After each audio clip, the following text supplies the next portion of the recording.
প্রিয় দর্শক, পুকুরে মাছ চাষ করার জন্য ডিম ছাড়া হচ্ছে, আপনাদের দেখাচ্ছি।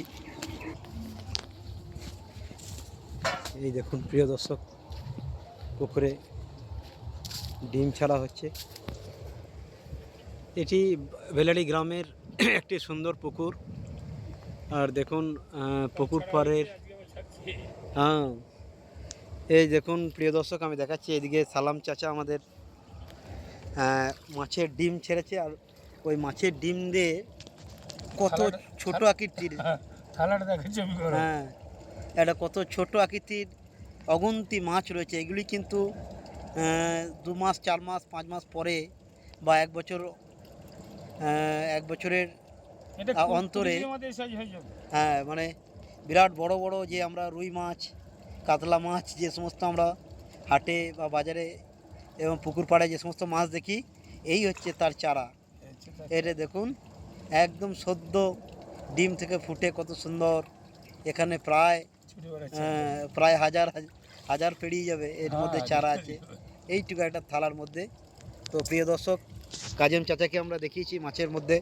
আর এই হচ্ছে আমাদের সালাম চাচা, উনি পুকুরের মাছ চাষ করতে খুব ভালোবাসেন।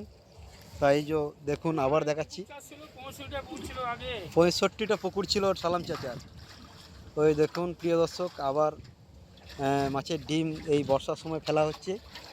আর এই তো খুব সুন্দর আমাদের গ্রামের এই পুকুর, আপনাদের দেখায়নি। তো এই পুকুরটির নাম হচ্ছে ইটাচাঁদা। আর এই এনারা কত সুন্দর এই মাছের চারা ফেলা এবং এই পুকুর চাষের একটি সুন্দর এই পদ্ধতি এনারা অবলম্বন করে থাকেন সারা বছর। সালাম চাচা মাছ চাষ করে থাকেন। আর বেলাড়ি গ্রামের এই সুন্দর পুকুরের পাড়টিকে গ্রাম বাংলার দেখায়। কত সুন্দর তাল গাছ, এই জঙ্গলের মধ্যেই দেখুন কত সুন্দর একটি বুনো হাঁস ওইদিকে যাচ্ছে। ওরা এখানে থাকে, আর এখানেই থাকে খটাস এবং শেয়াল, বন বিড়াল, বিভিন্ন ধরনের এখানেই পাওয়া যায়। এই সেই পুকুর। আর এইদিকে একটু ঝোপঝাড় রয়েছে, তার মধ্যেই আমাদের এখানটা ছোট্ট একটি বাঙালপাড়াও আছে। এখানে ওনারা দেখুন কত সুন্দর। ওখানে রাজহাঁস আছে, এই যে রাজহাঁস। প্রিয় দর্শক, রাজহাঁস একটু কাছ থেকে দেখাবো আপনাদের।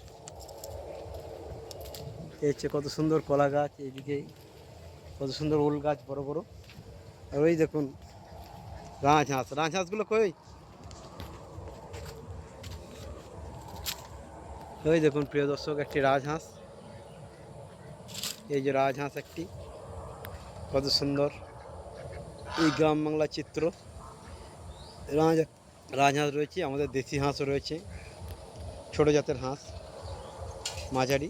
আর এই হচ্ছে রাজহাঁস। তো এই ছিল আমার